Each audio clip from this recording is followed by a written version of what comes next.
Hi, I'm Jeanne Seidenstricker. I am the parent of two sons who are now 38 and 34. They have Fragile X syndrome, which is an autism spectrum disorder. And as Annie said, you know, many of the people sitting up here have been part of our journey. Unlike Debbie, I didn't have any plan or dreams. I just was trying to get through every day. And when I finally was able to focus on this, I decided that I wanted my children to live in a community home of their own that was as close as I could make it to what they had grown up in and what they would have if they were typical young men. So we purchased a house which is in Solon, Ohio. They have now been living there for almost 9 years, and they use a variety of technology which was really critical in getting them acclimated to their house to begin with. It's not so critical. I can tell you that that technology played a huge part in training them in the things that they needed to do as independent adults. And as they would learn one thing, we would modify the technology and it would train them in something else. So they have, the technology they have are the typical things that, that Annie mentioned, although we do not have any cameras. They have a system which includes a variety of sensors that prompt them. The sensors test whether or not they've shaved in the morning, whether they've brushed their teeth. We can tell if they've gotten up too much at night, and so there might be some kind of a medical issue. And if they have not, for example, shaved, they will get a prompt that says, Stephen, you didn't shave this morning, or Stephen, you didn't shave long enough. Go back and do the other half of your face. And it's fascinating because they love it. They get to hear our voices telling them, you know, make your lunch, because they both take their lunch. So it is a variety of very customized and creatively developed software, not incredibly expensive. And when you think about, my premise for this house was, at the time they moved into it, we had no waivers, we had no support, we had to pay for it.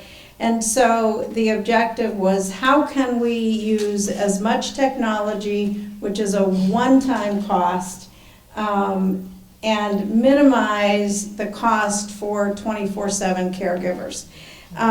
What we have now would probably be most, if I had to put it in a bucket, it would be called shared family living. Although rather than having a family, we provide room and board to 2 live-in caregivers. And they are wonderful people. It provides us at really no extra cost, people there overnight, which was important to me, that there be somebody there overnight. We had a terrifying house fire when my children were 10 and 7, and although they could stay there overnight, I'm paranoid.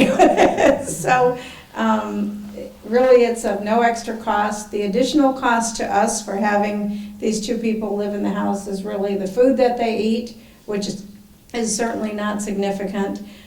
We now have self-waivers, and so we've given them the opportunity to become independent providers, utilizing Welcome House's great assistance in helping to get them certified, and they each earn some money by working with our kids. So they are the people who drive them to all of their activities. I can tell you both my kids have something almost every night after they come home from work. One works in an enclave, the other works 2 days a week at a place called Natural Essentials. So they have drivers, although when Brent lost, his employment got cut back significantly. The caregivers who live in our house picked up doing things, so one of them now is Brent's job coach on the day, and the self-waiver has given us some flexibility there. We manage the house, if you will. The 2 caregivers living in the house do all of the grocery planning. They do the grocery shopping. I bought them a Costco membership so they can get it at the best cost I can find. We created a book of menus that are healthy, and they all together pick out what they're going to eat, and then they make sure they have the groceries. I still sign them up for things like the Blue Ribbon Program or for various recreation activities, but they're on a big calendar at their house, and the caregivers make sure they are ready, they get there, they have what they need, they make sure they get up for to go to work, for whatever, again, has to happen. And I don't talk to my kids every day. The truth is that Stephen texts me many times every day, which is a skill he's just learned, and so I'm between encouraging it and going, oh God, another text from Stephen. The bottom line is that we spend time managing it. My husband does the maintenance at the house. The caregivers, or the people who live in there, make sure that Stephen and Brent get their laundry done, that they get the house cleaned. All of the things that you and I do, they do for that household. We pay someone to mow the lawn and to do the snow plowing, but other than that, it's pretty much hands off, although, you know, we're there and we're very involved all the time, but the day-to-day mechanics of it are almost what I am hoping for. The older I get, it's clear I need a solution where they will be okay when my husband and I are no longer around. Let's see. The only other thing that I would say at this point is that Bobby mentioned what was the Parent Participation Manual and is now the Parent Compass. When I did my house, it was incredibly useful, all of the information there.